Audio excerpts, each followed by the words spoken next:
या देवी सर्वभूतेषु विद्यारूपेण संस्थिता नमस्तस्यै नमस्तस्यै नमस्तस्यै नमो नमः। अर्थात देवी सरस्वती को नमस्कार, जो मुझे ज्ञान और बुद्धि के रूप में जीवन की निर्भयता प्रदान करती है। देवी माँ सरस्वती की जय हो। मैं नीलम आप सभी का आपके अपने चैनल प्रभु भक्ति संगीत में हार्दिक स्वागत करती हूँ। आप सभी को बसंत पंचमी की हार्दिक शुभकामनाएं। माँ शारदे सभी पर अपनी कृपा दृष्टि बनाए रखे, सभी को सद्बुद्धि प्रदान करें। आज बसंत पंचमी का त्यौहार है और इस दिन विद्या की देवी माँ सरस्वती की पूजा की जाती है। इस दिन पीले वस्त्र धारण किए जाते हैं क्योंकि इस दिन पीला रंग धारण करना बहुत ही महत्वपूर्ण होता है।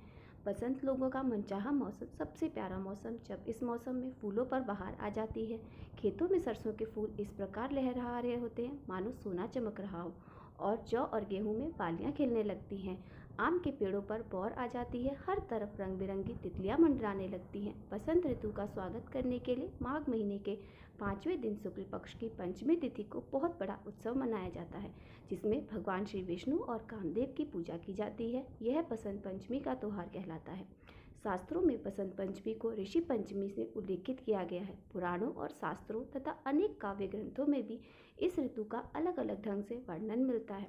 बसंत पंचमी की कथा के अनुसार सृष्टि के प्रारंभिक समय में भगवान शिव की आज्ञा से श्री ब्रह्मा जी ने जीव, खास तौर पर मनुष्य योनि की रचना की।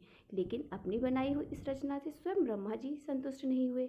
उन्हें लगता था कि रचना में कुछ कमी रह गई है, जिसके कारण चारों ओर सदा मौन ही मौन छाया रहता है। हालांकि इस विषय में उपनिषद और पौराणिक दृश्यों का अपना अपना अलग अनुभव है। जब ब्रह्मा जी ने ये सब देखा, तब उन्होंने इस समस्या के निवारण के लिए अपने दिव्य कमंडल से जल और अपनी हथेली में लेकर उसे अभिमंत्रित किया और उस जल को छिड़ककर भगवान श्री विष्णु की स्तुति आरंभ कर दी।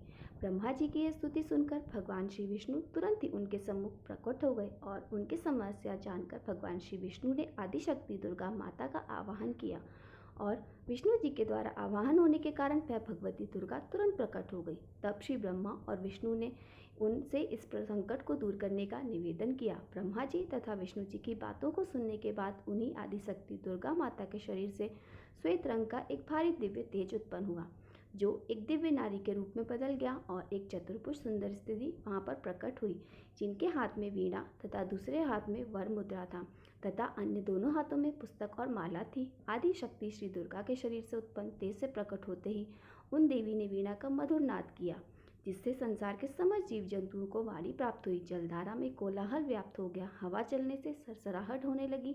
तब सभी देवताओं ने शब्द और रस का संचार कर देने वाली उन देवी को वाणी की अधिष्ठात्री देवी श्री सरस्वती कहा। फिर आदिशक्ति भगवती दुर्गा ने ब्रह्मा जी से कहा कि हे ब्रह्मा जी, मेरे तेज से उत्पन्न हुई यह देवी सरस्वती आपकी पत्नी बनेगी। जैसे लक्ष्मी श्री विष्णु की आदिशक्ति हैं, पार्वती श्री महादेव जी की आदिशक्ति हैं, उसी प्रकार ये सरस्वती देवी ही आपको शक्ति होंगी। ऐसा कहकर आदिशक्ति श्री दुर्गा जी सब देवताओं को देखते ही देखते वहां अंतर ध्यान हो गई। उसके बाद सभी देवता सृष्टि के संचालन में संलग्न हो गए। हिंदू धार्मिक शास्त्रों में देवी सरस्वती से संबंधित कई कहानियां प्रचलित हैं।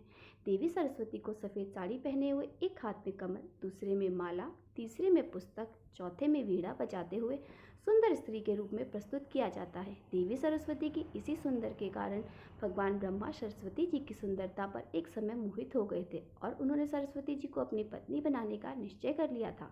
लेकिन सरस्वती जी ब्रह्मा जी को अपना पिता मानती थी, क्योंकि एक और वर्णन के अनुसार जब ब्रह्मा जी ने सृष्टि की रचना की तब वह सारा संसार सुना सुना सा था। ऐसे में इस सूनेपन को दूर करने के लिए ब्रह्मा जी ने अपने मंडल से जल छिड़का, जिसके परिणाम स्वरूप एक दिव्य तेज पुंज प्रकट हुआ और वह दिव्य पुंज एक सुंदर नारी के रूप में बदला।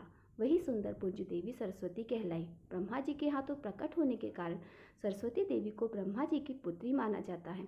अब ऐसे में सरस्वती ब्रह्मा जी को अपना पिता ही मानती थी, क्योंकि ब्रह्मा जी ने ही देवी सरस्वती की रचना की थी, इसलिए वह ब्रह्मा जी से विवाह नहीं करना चाहती थी। ब्रह्मा जी की दृष्टि से छुपने के लिए सरस्वती देवी ने चारों दिशाओं में छुपने का प्रयास किया, परंतु वह सफल नहीं हो सकी। इसलिए देवी सरस्वती ने स्वर्ग में छिपने का निश्चय किया। वहां भी भगवान ब्रह्मा जी आ गए और देवी सरस्वती को विवश होकर उनसे विवाह करना पड़ा।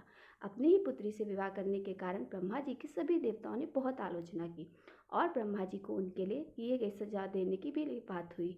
लेकिन सभी देवता मिलकर भगवान शिव के पास गए और ब्रह्मा जी को दंड देने के लिए कहने लगे। भगवान शिव सभी देवताओं की बात सुनकर बहुत क्रोधित हुए, इसलिए भगवान शिव ने ब्रह्मा जी के 5वें सिर को उनके धड़ से अलग कर दिया। अब अगर बात करते हैं हम दूसरी कथा की, तो देखिए दूसरी कथा में ब्रह्मा जी का पांचवा सर हमेशा बुरी बातों से भरा रहता था, इसलिए शिव जी ने ऐसे सर को खत्म करना ही उचित समझा। एक और अन्य कथा के अनुसार देवी सरस्वती ने ब्रह्मा जी को श्राप दिया था कि आपकी इस पृथ्वी पर कहीं भी पूजा नहीं होगी। यही कारण है कि आज भी किसी भी पूजा पाठ में ब्रह्मा जी की पूजा नहीं की जाती।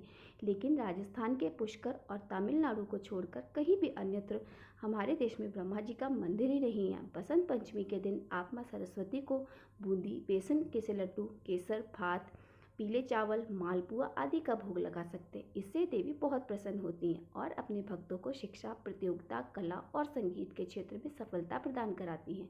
आज के दिन देवी सरस्वती की पूजा करते समय देवी के चरणों में पेन, कॉपी, पेंसिल आदि रखना शुभ माना जाता है। ऐसा करने से कुंडली में बुध ग्रह दोष दूर होगा। बुध ग्रह के मजबूत होने से आपकी बुद्धि और निर्णय लेने की क्षमता बहुत अच्छी होगी। अगर आपके बच्चे का मन पढ़ाई में नहीं लगता है, वह एकाग्र होकर नहीं पढ़ता है, तो आप बसंत पंचमी के दिन माँ सरस्वती को हरे रंग वाले फल और पीले फूल अपने बच्चे के हाथ से देवी सरस्वती को अर्पित कराएं। ऐसा करने से बच्चे की पढ़ाई लिखाई से संबंधित जो भी समस्या है वह दूर होगी। देवी सरस्वती को सतारूपा, वागेश्वरी, वागेश्वरी, शारदा, वीणा और भारती भी कहा जाता है। बसंत पंचमी के दिन देवी सरस्वती के अलावा कामदेव और उनकी पत्नी की रति की पूजा करने की भी परंपरा है। मान्यता है कि इस दिन धरती पर प्रेम के देवता कामदेव और रति का आगमन हुआ था, जिसकी वजह से बसंत ऋतु में भी जीवों में प्रेम भाव का संचार होता है। आपको बताते हैं कामदेव और रति कौन थे और बसंत पंचमी के दिन उनकी पूजा क्यों होती है।